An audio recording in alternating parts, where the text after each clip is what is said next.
সবাইকে জয় যিশু।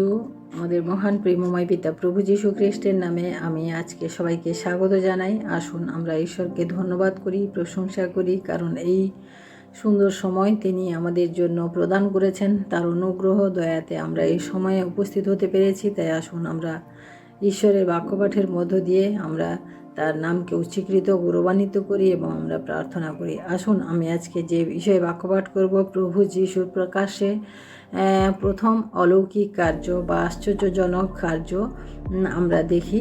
যোহন লিখিত সুসমাচার তার 2 অধ্যায় 1 থেকে 11 পদ পাঠ করলে আমরা দেখি, এখানে আমরা দেখি যে যিশু যখন বাপ্তিস্ম নিলেন, সেই বাপ্তিস্ম নেওয়ার পর তিনি 40 দিবারাত্র না খেয়ে উপবাস ছিলেন এবং শয়তানের দ্বারা পরীক্ষিত হলেন। এবং তারপরে তিনি যখন গালিলে আসলেন এবং তিনি সেই প্রকাশ্যে যখন কাজ করলেন, তার আগে তিনি তার 12 জন শিষ্যকে মনোনীত করেছিলেন এবং তিনি প্রকাশ্যে কাজ করা শুরু করেছিলেন। আমরা দেখি সেই কাজের মধ্যে একটি কাজ হচ্ছে গালিলের কানা নগরে এক বিবাহ বাড়ির অনুষ্ঠানের কাজ। সেখানে প্রভু যীশু জলকে দ্রাক্ষারসে পরিণত করেছিলেন। আমরা এই ঘটনাটা এখানে যোহন লিখিত সুসমাচার তার 2 অধ্যায় 1 থেকে 11 পদে আমরা এখানে দেখি। এখানে ঘটনাটি হচ্ছে যে প্রভু যীশু তৃতীয় দিন, অর্থাৎ তিনি যখন তার শিষ্যদেরকে নিযুক্ত করলেন, তার তৃতীয় দিনে তিনি গালিলে কান্না নগরে এক বিবাহ বাড়িতে প্রভু যীশুর মাতা এবং প্রভু যীশু এবং তার শিষ্যদেরকে নিমন্ত্রণ করা হয়েছিল। তারা এখানে এসেছিলেন বিবাহ মানে অনুষ্ঠান চলাকালীন। আমরা দেখি যে প্রভু যীশুর মাতা প্রভু যীশুর কাছে এসে বললেন যে এই বাড়িতে দ্রাক্ষারসের কম পড়েছে, দ্রাক্ষারসের অকুলান হয়েছে। তখন প্রভু যীশু তাকে বললেন যে আমার সময় উপস্থিত হয় নাই। তখন প্রভু যীশুর মাতা সেখান থেকে চলে যাওয়ার আগে তিনি সেখানে যে পরিচারকরা ছিলেন, যারা কাজ করছিলেন, সেবকরা, তাদেরকে তিনি বলে গেলেন যে যীশু যা বলে তোমরা তাই করো। এবং সেই মতো তিনি চলে গেলেন। কিন্তু তারপরে প্রভু যীশু সেই পরিচারকদেরকে বললেন যে তোমরা ওইখানে 6টা জ্বালা বসে আছে, অর্থাৎ 6টা জ্বালা পূর্ণ করার জন্য তিনি বললেন প্রত্যেকটা জ্বালাতে 2-3 মণ করে জল ধরবে, সেরকম একটা জ্বালা। অর্থাৎ যে জ্বালার বৈশিষ্ট্য হলো যে সেটা বাইরে বসে থাকে এবং সেখানে জল পূর্ণ করা হয়। লোক যারা আসে তারা হাত পা ধুয়ে ওরা প্রবেশ করে। সেই জ্বালা খালি ছিল। সেই জ্বালাগুলিতে প্রভু যীশু তাদেরকে জল পূর্ণ করতে বললেন। এবং আমরা দেখি যে পরিচারকরা ছিল তারা প্রভু যীশুর কথা মতো তারা তার ভিতরে জল পূর্ণ করলো। এবং পরে প্রভু যীশু তাদেরকে বললেন যে এখান থেকে তোমরা তুলে নিয়ে প্রধান বোঝাধ্যক্ষ যে আছেন তার কাছে তোমরা নিয়ে যাও। তখন তারা সেইভাবে সেই বোঝাধ্যক্ষের কাছে যখন নিয়ে গেলেন সেই জল, তখন সেটা দ্রাক্ষারসে পরিণত হয়েছিল এবং এত সুন্দর ভালো দ্রাক্ষারস হয়েছিল যে বোঝাধ্যক্ষ আশ্চর্যান্বিত হয়েছিলেন যে লোকে অনুষ্ঠান বাড়িতে প্রথমেই ভালো জিনিসটা দেয়, ভালো দ্রাক্ষারস দেয়, শেষে খারাপটা দেয়। কিন্তু এখানে কিভাবে আশ্চর্যভাবে এটা বিপরীত হয়েছে। এটা হচ্ছে ঘটনা আমরা দেখি। তাই এই সমস্ত ঘটনা থেকে আমরা আজকে যে শিক্ষা আমরা আজকে গ্রহণ করব সেটা হচ্ছে যে আমরা দেখি যে একটা পরিবার অনুষ্ঠানের পরিবার, বিবাহ অনুষ্ঠানের পরিবার, অর্থাৎ একটা পরিবারে যখন একটা বিবাহ অনুষ্ঠান হয় সেখানে তাদের মান সম্মান অনেক কিছু নির্ভর করে তাদের পরিবেশনের মধ্যে।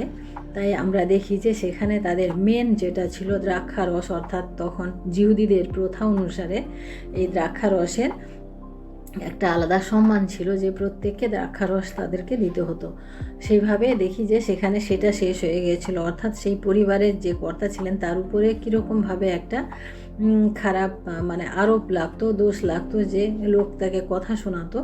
কিন্তু আমরা দেখি যে সেটা প্রভু যীশু সেটা সমাধান করেছিলেন। অর্থাৎ আমরা দেখি যে সেই পরিবার ভাগ্যক্রমে প্রভু যীশুকে সেই বাড়িতে নিমন্ত্রণ দিয়েছিলেন এবং প্রভু যীশুর মাতার দ্বারা তিনি এটা প্রকাশে এনেছিলেন। তাই আমরা দেখি আমরা যখন প্রভু যীশুকে আমাদের জীবনে আমরা যখন নিমন্ত্রণ দিই আমরা যখন প্রভু যিশুকে আমাদের জীবনে গ্রহণ করি তখন আমাদের অনেক বড় বড় সমস্যারও সমাধান হয়। কারণ যখন প্রভু যিশু আমাদের সাথে থাকেন তখন আমাদের কোনো কিছুর ঘাটতি বা কোনো কিছুর অভাব বা কোনো কিছুর খারাপ হয় না। কারণ এখানে আমরা দাউদ তার গীত সংগীতার 34 অধ্যায় গীত সংগীতার 34 অধ্যায় তিনি 5 পদে এখানে বলেন, উহারা তাহার প্রতি দৃষ্টিপাত করিয়া দীপ্যমান হইল, তাহার মুখ কখনো বিবর্ণ হইল না। অর্থাৎ আমাদের প্রতি লোক খারাপ দৃষ্টি করলেও আমাদের মুখ কখনো বিবর্ণ হবে না। কারণ প্রভু যিশু সমস্ত গ্লানি বা সমস্ত খারাপ কিছু তিনি আমাদের জীবন থেকে দূর করে দেবেন। আমরা দ্বিতীয়ত দেখি যে প্রভু যিশুর মা যা বলে গেলেন তা করতে বললেন। অর্থাৎ আমাদের জীবনে এখানে এই কথার থেকে আমাদের কি শিক্ষা দেয় যে আমাদের জীবনে ঈশ্বরের বাক্য আমাদিগকে যেভাবে বলে আমাদের সেইভাবে আমাদের শিক্ষা গ্রহণ করা উচিত এবং সেইভাবে আমাদের চলা উচিত। অর্থাৎ বাক্য যেটা আমাদেরকে বলে আমরা সেইভাবে যেন আমরা চলি। তৃতীয়ত দেখি যে যিশু সেই সেবকদেরকে মটকার মধ্যে জল প্রবেশ করাতে বললেন, যার যিশুর মা যা করতে বলেছিলেন তাই করলেন। সেই সেবকেরা কোনো প্রশ্ন না করে তারা বলতে পারতো যে কেন এত বড় বড় জ্বালাতে আমরা এখন জল ঢুকাবো, আমাদের অনেক কাজ আছে, বা কিসের জন্য জল ঢুকাবো, কোনো রকম কোনো প্রশ্ন না করে তারা কিন্তু সেই বাক্য পালন করেছিলেন যেটা তার মা বলেছিলেন। অর্থাৎ এখানে সেবকেরা প্রভু যিশুর মা যে কথা বলেছিলেন সেটা তারা মেনেছে, যে যিশু যা বলে তোমরা তাই করো। অর্থাৎ প্রিয় ভাই বোনেরা, এখানে আমাদেরকে এই শিক্ষা আমরা পাই যে ঈশ্বরের বাক্য আমাদেরকে যা বলে আমরা যেন তাই করি। আমরা হিতোপদেশ তার 3 অধ্যায় আমরা যখন 5 পদ দেখি, তুমি সমস্ত চিত্তে সদাপ্রভুতে বিশ্বাস করো, তোমার নিজ বিবেচনা নির্ভর করিও না।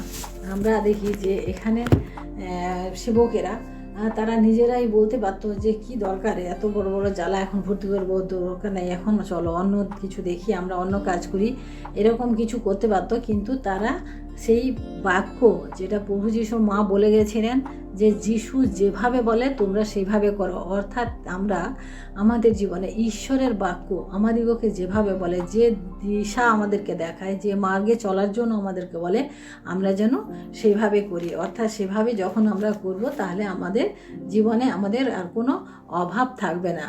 কারণ ঈশ্বরের বাক্যকে যখন আমরা পুরো মন প্রাণ দিয়ে আমরা বিশ্বাস করব এবং সেই বাক্য মেনে চলব, তখন আমাদের জীবনে কোনো অভাব হবে না। তারপরে আমরা 4 নম্বরে দেখি যে 6টা জ্বালা জিহুদীদের রীতি এখানে লেখা আছে 6 নম্বর পদে। সেখানে জিহুদীদের সূচীকরণ রীতি অনুসারে পাথরের 6টা জ্বালা বসানো ছিল, যেখানে এত জল ধরিত এবং সেই জ্বালায় জল পূর্ণ করা থাকতো। যারা আসতো তারা কি করতো, যে সেখান থেকে জল নিয়ে হাত পা ধুয়ে পবিত্র হয়ে শুচি হয়ে তখন আসতো।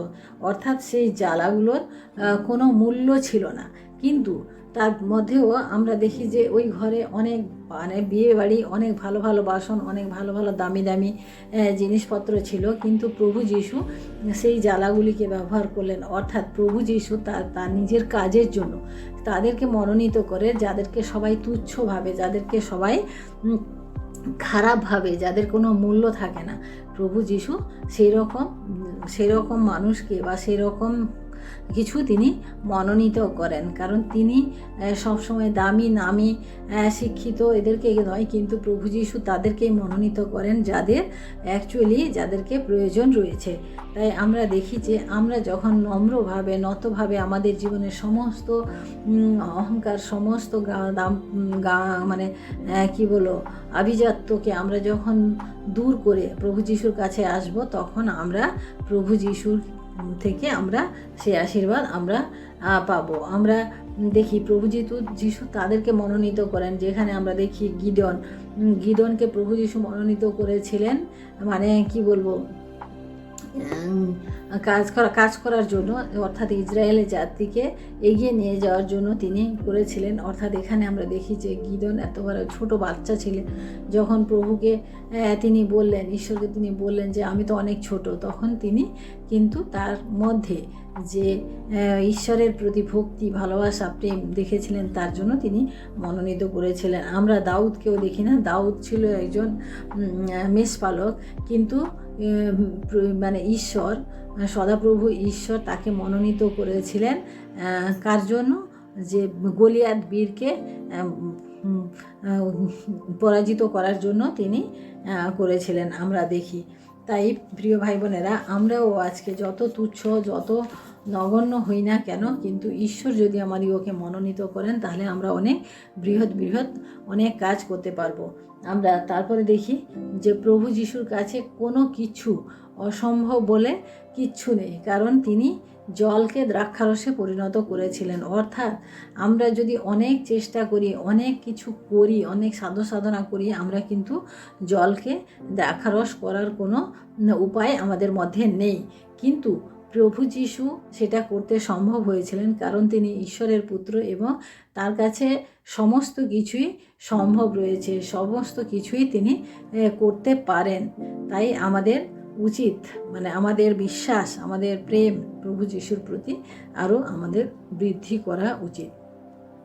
আমরা দেখি যে প্রভু যিশু মানে যে জিনিসটা দেন, আমরা যে প্রধান যাজকের, প্রধান ভোজাধ্যক্ষের কাছে যখন নিয়ে যাওয়া হলো, তিনি কি বললেন? যে উত্তম জিনিস, অর্থাৎ প্রভু যিশু আমাদের জীবনে যখন কাজ করেন, তখন সর্বাপেক্ষা যেটা ভালো সেটাই তিনি আমাদের জীবনে প্রদান করেন। আমরা জিরমীয় 29:11 পদে আমরা যখন দেখি যে ঈশ্বর যখন আমাদের জন্য সংকল্প করেন, সেটা কি থাকে? আমাদের জন্য মঙ্গলের সংকল্প, অমঙ্গলের নয়, এবং তা আশা সিদ্ধি হওয়ার সংকল্প তিনি করেন। অর্থাৎ আমরা যতটা আশা করি তার থেকে অনেক অনেক গুণ বেশি তিনি আমাদের জীবনে করে থাকেন। কারণ এই জলকে দ্রাক্ষারস করা আমাদের মানে আমরা যত সাধনা করি, যত কিছু করি না কেন, কখনোই সম্ভব নয়, কিন্তু ঈশ্বর তা সম্ভব করেছেন, তার পক্ষে তা সম্ভব হয়েছেন। এবং তিনি যখন ভোজাধ্যক্ষের কাছে নেওয়া যাওয়া হয়েছে, সেটা কি হয়েছে? সব থেকে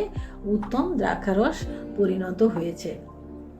আমি শেষে আরেকটি বিষয় বলবো, যে এখানে আমরা দেখি যে অনেকে এই দ্রাক্ষারস পান করা, এই মানে বিয়ে বাড়িতে এখানে যখন দ্রাক্ষারসের কথাটা বলা হয়েছে, এই থেকে অনেকে মানে খারাপভাবে নেয় যে প্রভু যিশু দ্রাক্ষারস খাওয়ার কথা বলেছেন, বা তিনি দ্রাক্ষারস সবাইকে পান করার জন্য তিনি দিয়েছেন। কিন্তু প্রিয় ভাই বোনেরা, সেটা নয়।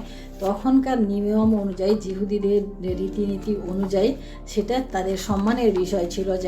এখন যেরকম আমাদের কি হয়, আমাদের বিবাহ বাড়িতে আমরা আইসক্রিম বা মিষ্টি, দই, এই সমস্ত কিছু আমাদের একটা সম্মানের বিষয় হিসাবে আমরা এখন দেখি। সেইভাবে তখনকার সেটা ছিল। তা বলে প্রভু যিশু এটা লোককে খাওয়ানোর জন্য করেনি, বা তিনি কখনোই চান না। কারণ আমরা প্রথম করিন্থীয় তার 6 অধ্যায় আমরা 10 পদ যখন পাঠ করি, এখানে লেখা আছে, প্রথম করিন্থীয় তার 6 অধ্যায় আমরা 10 পদে, যাহারা ব্যভিচারী, কি প্রতিমা পূজক, কি পারদারি, কি স্ত্রীবৎ আচারী, কি পুঙ্গামী, কি চোর, কি লোভী, কি মাতাল, কি কটুভাষী, কি পরধনগ্রাহী ঈশ্বরের রাজ্যে অধিকার পাইবে না।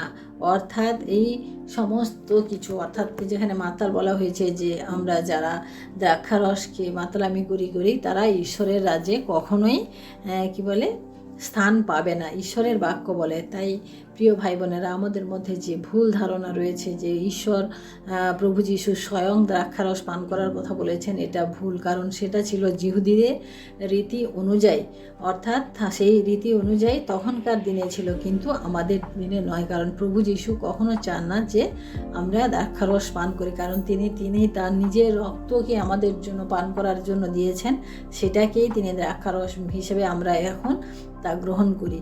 তাই আসুন আমরা আজকে ঈশ্বরকে ধন্যবাদ দিই তার এই সুন্দর বাক্যের জন্য এবং সুন্দর শিক্ষার জন্য। আমরা ঈশ্বরকে ধন্যবাদ দিই এবং তার কাছে আমরা নিজেদেরকে সমর্পণ করি। আসুন আমি ছোট্ট প্রার্থনা করে শেষ করি। Hallelujah, hallelujah, hallelujah. মহান প্রেমময় পিতা, তোমার মহানামের ধন্যবাদ প্রশংসা করি প্রভু। আজকের এই সুন্দর সময় আরেকটি বার প্রভু তোমার বাক্য পাঠের মধ্য দিয়ে তোমার সে আশ্চর্য কাজ সকল আমরা আজকে বর্ণনা করতে পেরেছি, তাই তোমায় ধন্যবাদ করি প্রভু। তুমি আশীর্বাদ করো তোমার সমস্ত সন্তানকে, তুমি তোমার আশীর্বাদ করো এবং এই বাক্য পাঠের মধ্য দিয়ে, এই শিক্ষার মধ্য দিয়ে প্রত্যেকের জীবনে প্রভু তোমাতে বিশ্বাস আরও বৃদ্ধি করো এবং তোমাকে নিমন্ত্রণ করতে আমরা যেন কখনো না ভুলে যাই আমাদের জীবনে প্রভু। তাই ধন্যবাদ করি প্রভু। সারাটির সময় তুমি আমাদের সাথে সাথে থাকো, আশীর্বাদ করো। সমস্ত মহিমা গৌরব প্রশংসা তোমাকে দিয়ে এই বিনতি প্রার্থনা চাই আমাদের মুক্তিদাতা ত্রাণকর্তা প্রভু যীশু খ্রিস্ট তোমারই নামে, আমেন। সবাইকে জয় যীশু। সবাই ভালো থাকবেন, সুস্থ থাকবেন। জয় যীশু।